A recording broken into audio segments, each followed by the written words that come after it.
Assalamualaikum warahmatullahi wabarakatuh. Bismillahirrahmanirrahim. Ashhadu an la ilaha illallah wa ashhadu anna Muhammadar Rasulullah.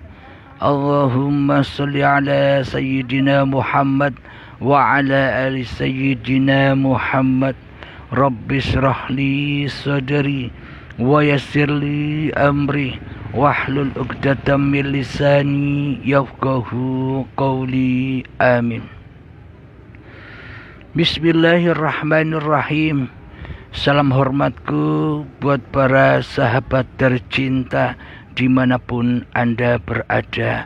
Semoga kita semua selalu di dalam ampunan Allah Subhanahu wa ta'ala. Amin ya rabbal alamin. Kali ini melanjutkan episode yang sebelumnya, yakni jalan kebahagiaan di sisi Allah lewat surat Al-Fatihah. Alhamdulillahirabbil alamin. Kita lanjutkan kembali.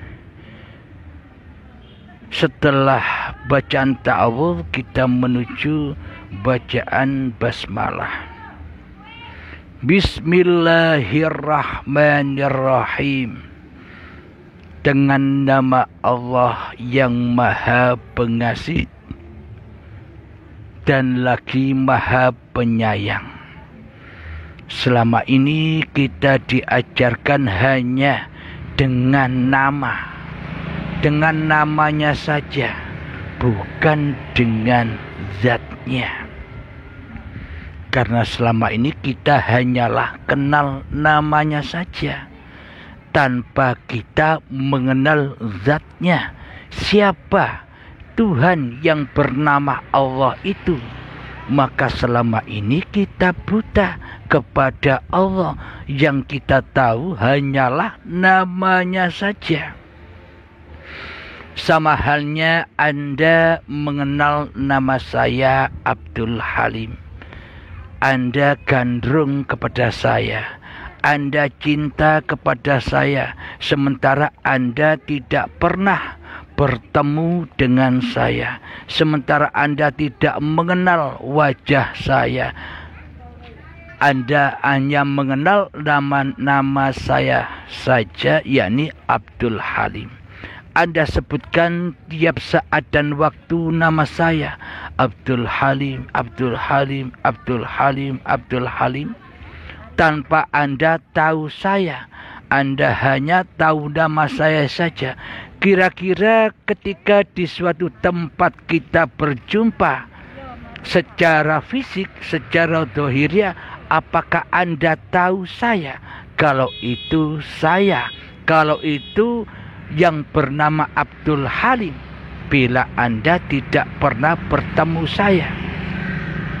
Meskipun kita bertemu di masjid, sholat berjamaah, kita bersebelahan, Anda tidak akan tahu saya kalau saya ini Abdul Halim.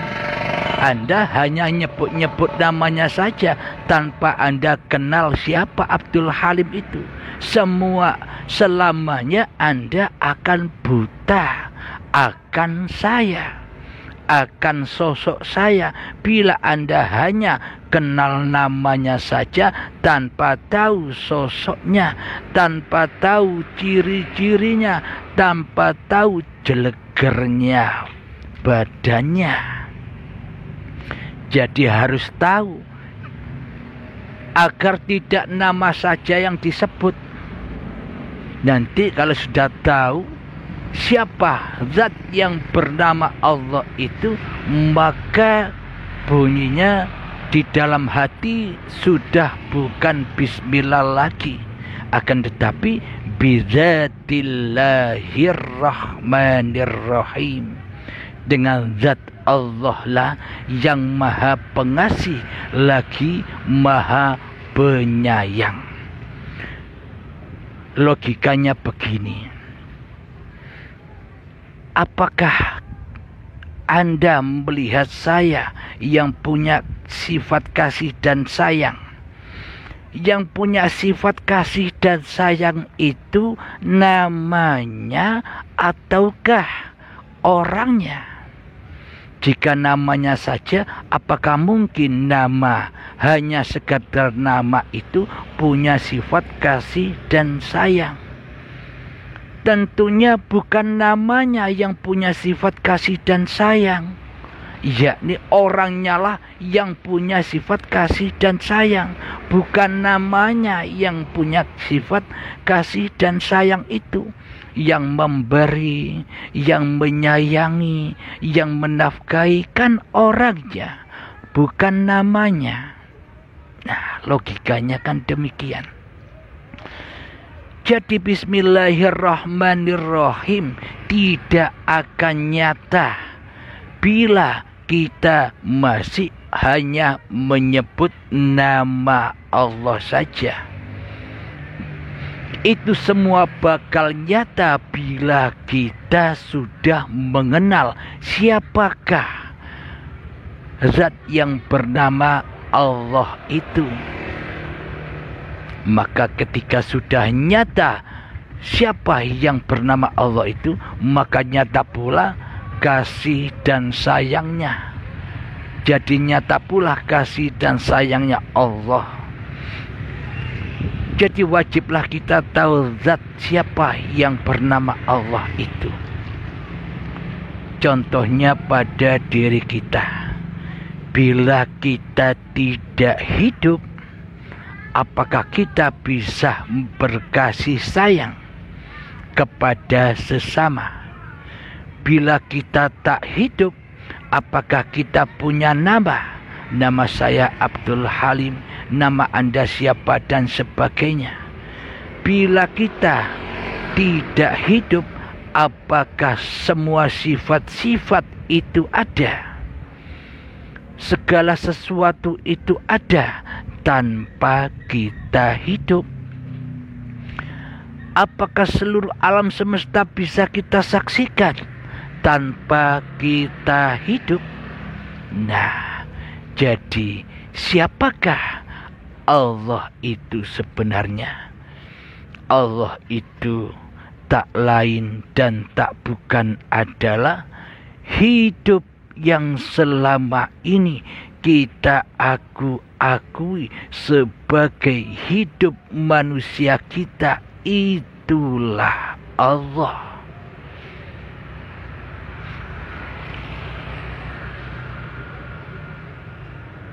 Memang sangat amat peliknya mengenal Allah itu. Karena apa? Karena selamanya hawa nafsu manusia kita ini tidak akan pernah rela, tidak akan pernah ridho bila diri kita ini dikatakan makhluk. Selamanya hawa nafsu kita ini tidak akan pernah rela dan tidak akan pernah ridho bila kita dikatakan tidak ada. Buktinya kita ada kok, buktinya kita wujud kok, buktinya kita hidup kok. Itulah hembusan-hembusan syaitan yang terkutuk. Jadi meskipun kita tahu bahwa hidup ini Allah, tak segampang itu Anda bisa membalikkan sebuah fakta yang selama ini Anda genggam. Tidak semudah itu. Penuh perjuangan, penuh dengan latihan-latihan. Latihan untuk melepaskan diri dari pengakuan-pengakuan diri, melepaskan apa yang kita akui sebagai milik kita, belajar mengheningkan diri dengan berbagai macam amalan-amalan dan sebagainya. Butuh berpuluh-puluh tahun untuk menggapai itu semua. Meskipun kita tahu itu. Kenapa? Karena untuk mengaplikasikan itu semua kita wajib perang dulu. Perang bersama siapa? Perang dengan setan yang terkutuk. Siapakah setan yang terkutuk itu? Siapa yang nyata di dalam dadamu itu selama ini?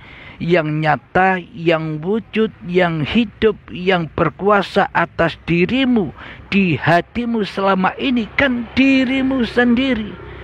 Hawa nafsu kita sendiri. Itulah hakikatnya setan yang terkutuk itu. Setan yang nyata itu. Jadi setan itu sesungguhnya tidak gaib.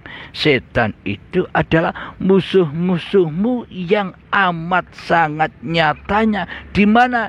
Di hatimu.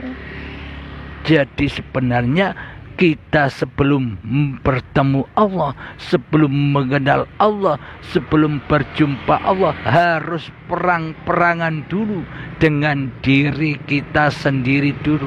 Harus menumbangkan kerajaan-kerajaan, harus menumbangkan pundi-pundi keperkasaan diri manusiamu di hatimu. Jadi memang tak segampang itu, meskipun Anda sudah tahu kini rahasianya siapa Allah dan siapa diri manusiamu. Meskipun sekarang Anda sudah tahu siapa sang Khalik dan siapa sang makhluk. Meskipun Anda sudah tahu tidak segampang itu. Maka dari itu bergurulah. Bergurulah kepada guru yang mumpuni. Bergurulah kepada guru yang kau anggap mampu untuk membantu melepaskan cengkraman-cengkraman, belenggu-belenggu hawa nafsu kita sendiri, sehingga kita dengan mudahnya bisa berpulang ke rahmatullah. Jadi di sini jalannya lewat pintu baiat. Jadi tidak memaksakan siapa yang mau baiat, karena Allah lah yang memperjalankan diri kita semua. Jadi berbaiat ya kepada guru yang membimbingnya. Jika guru itu bisa membimbingnya, ya berbaiatlah padanya.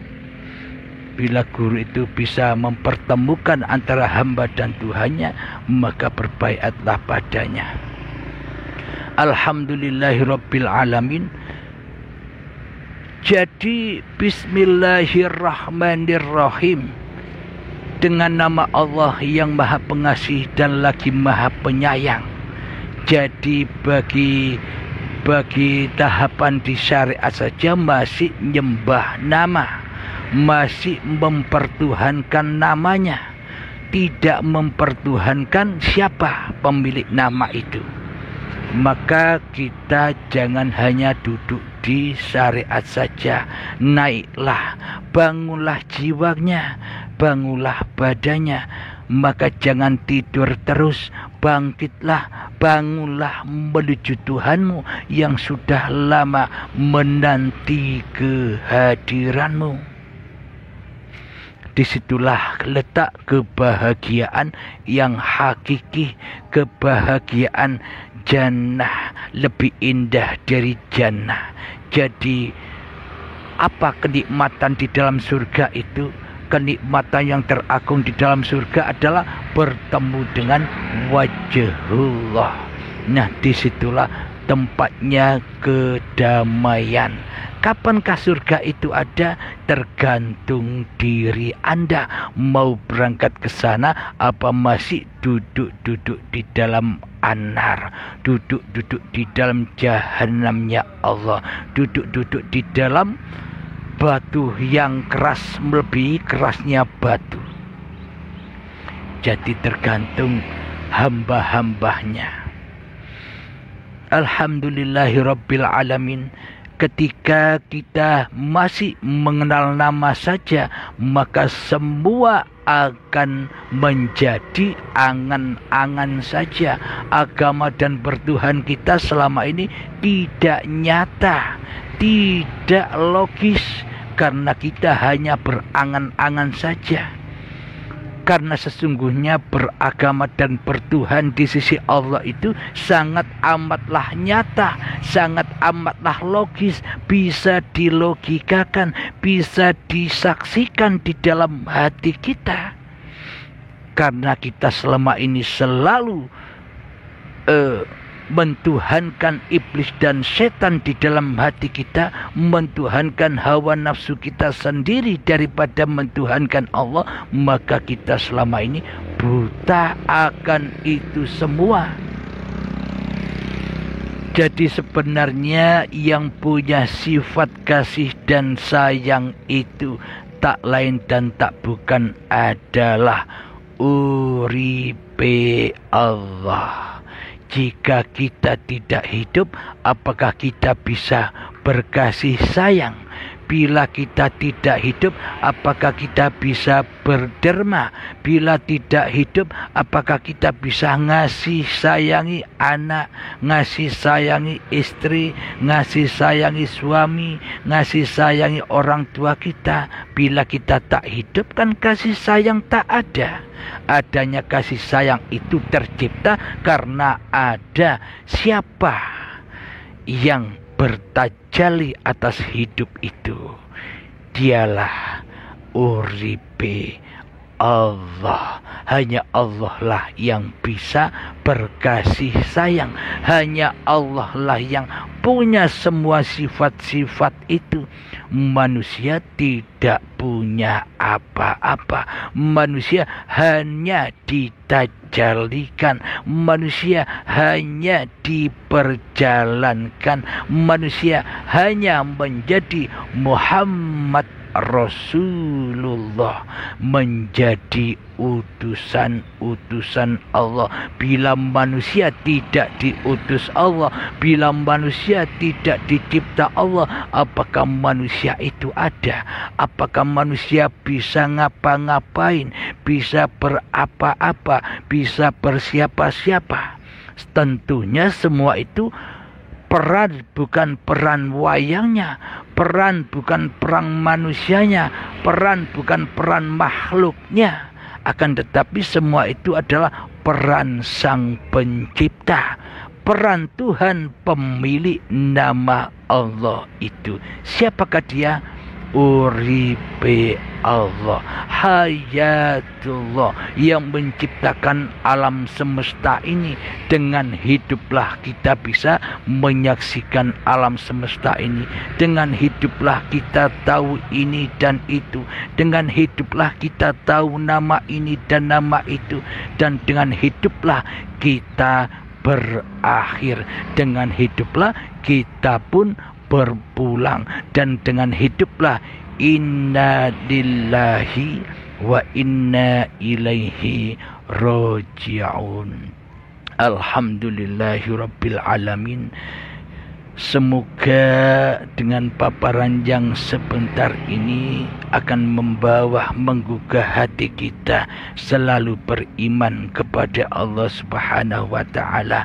Amin ya rabbal alamin. Akhir kalam, Rabbana atina fid dunya hasanah wa fil akhirati hasanah wa qina adzabannar.